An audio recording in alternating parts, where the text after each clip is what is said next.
Hey frugal friends, Trisha here. Welcome back to my channel. I had promised you a video about ways that we were very intentional about raising our kids to be less materialistic and less entitled.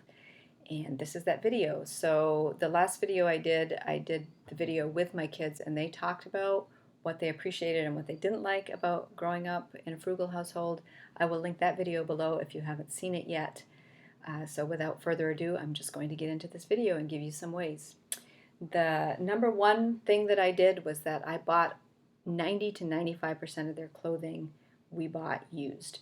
That means yard sales, thrift stores, hand-me-downs.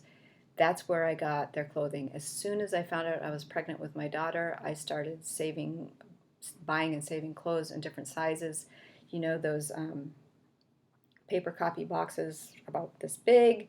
I had stacks of those in the attic, 0 to 3 months, 3 to 6 months, 6 to 9 months, etc., etc. And I just started picking up clothes that I knew would last, especially like blue jeans and sweatshirts and winter coats, those types of things. Shoes, kids wear shoes, they'd never wear them out because they don't wear them long enough. So I bought all that type of stuff at yard sales. And one thing to mention here is that more is caught than taught. And so the fact that my husband and I buy our clothes used, we have no problem doing that. I rarely go buy new clothes for myself. So it was easy for us to do this for our kids. And you will hear my kids mention that, especially my daughter. Like there was no stigma against it because it's just what we did as a family. And it was pretty rare that we had to go out to a regular store and buy something new, because if you shop around long enough, you can almost always find stuff at thrift stores and yard sales, or consignment shops too was another big one that I did. Number two was I was not a short order cook for my kids. So for food, we had 3 meals a day. Breakfast and dinner were always sit-down meals at our table. Lunches, when they were in school, we packed a school lunch. When we were home, that meal was also a sit-down meal at the table. And they were expected to eat what I made. And it can sound kind of mean, but really it just works if it's an expectation. We thankfully, we didn't have like any sensitivities or allergies in our house, which was really helpful. But by and large, they had to eat what they were given. And to make mealtime not a torturous, like, you are going to sit here until you finish this food, we didn't do that. If you weren't hungry, or you weren't feeling well, or you didn't, whatever, you didn't want to eat that food at that time, we would just wrap it up, put it in the refrigerator, and serve it the next meal. But they couldn't eat in between. So, if they weren't hungry at lunchtime and then an hour later they were like, man, I'm really hungry now, I'm like, okay, here's your food from lunch. You can eat it now. Now, I say that, and you should know though that like if there was a food that we knew that they just really didn't like, then they didn't have to eat a lot of that.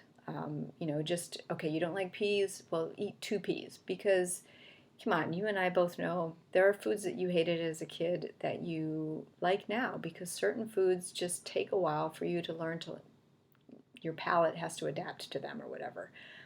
For me, coffee, I hated coffee when I first tried it. There were a lot of foods that as a child I didn't like that I really like now. So there's that. And we wanted our kids to grow up eating a lot of different foods, and that really worked for them.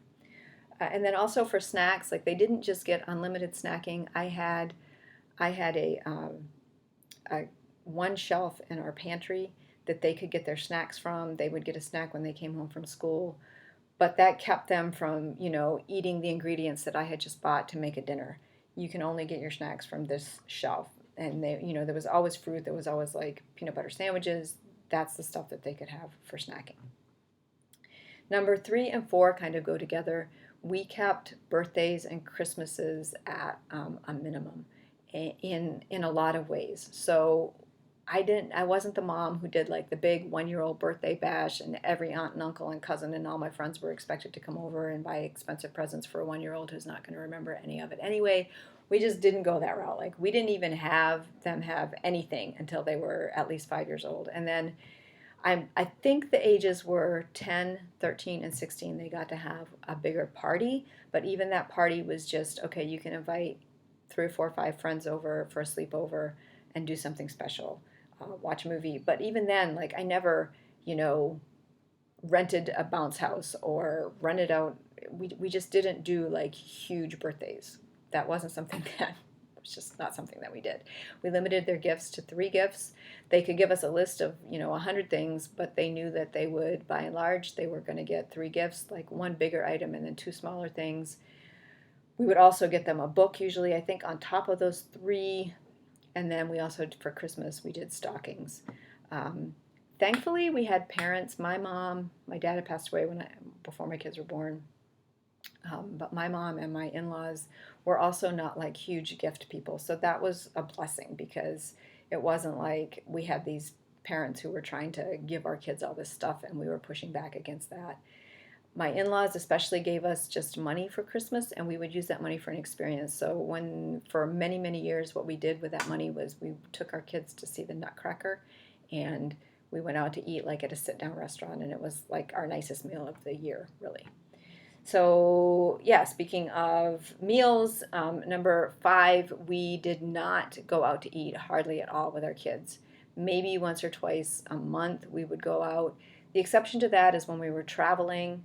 We would go to fast food restaurants usually on the way to and from Michigan and Maine. And even then, though, like I hated the fact that Happy Meals always came with a toy, right? I mean, yes, every once in a while we would give them the special treat of getting that Happy Meal, but often if we went to a fast food restaurant, usually either Wendy's or McDonald's, they got to choose 2 things off the dollar menu, and that was just what they got to pick. So if you wanted a Coke, great, but then you only get to get 1 other item, and that usually kept them drinking water because they would buy their 2 items to eat and then drink water with it.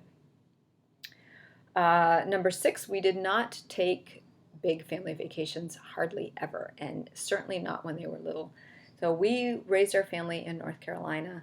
For 16 years we were there, and during that time, pretty much we went to Maine in the summertime and we went to Michigan at Christmas. That was many, many years of travels, and that was vacation. So we stayed with family. We didn't take huge family vacations, mainly because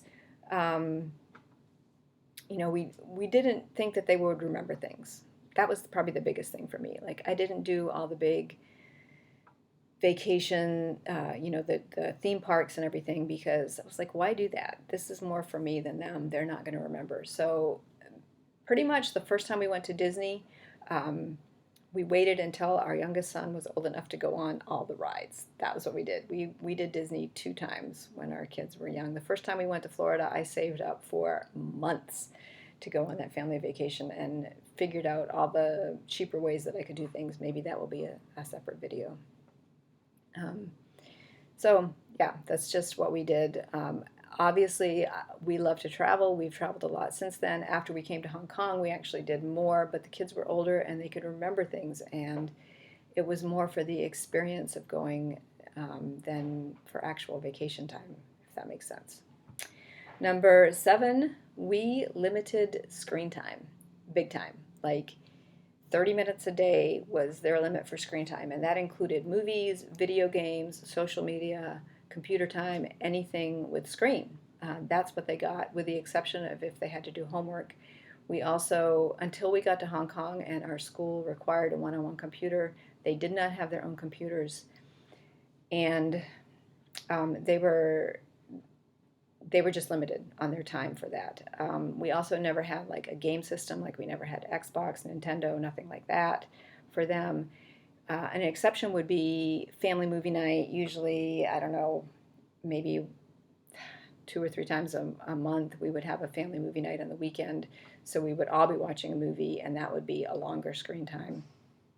But for the most part, we just really limited their time with the screen.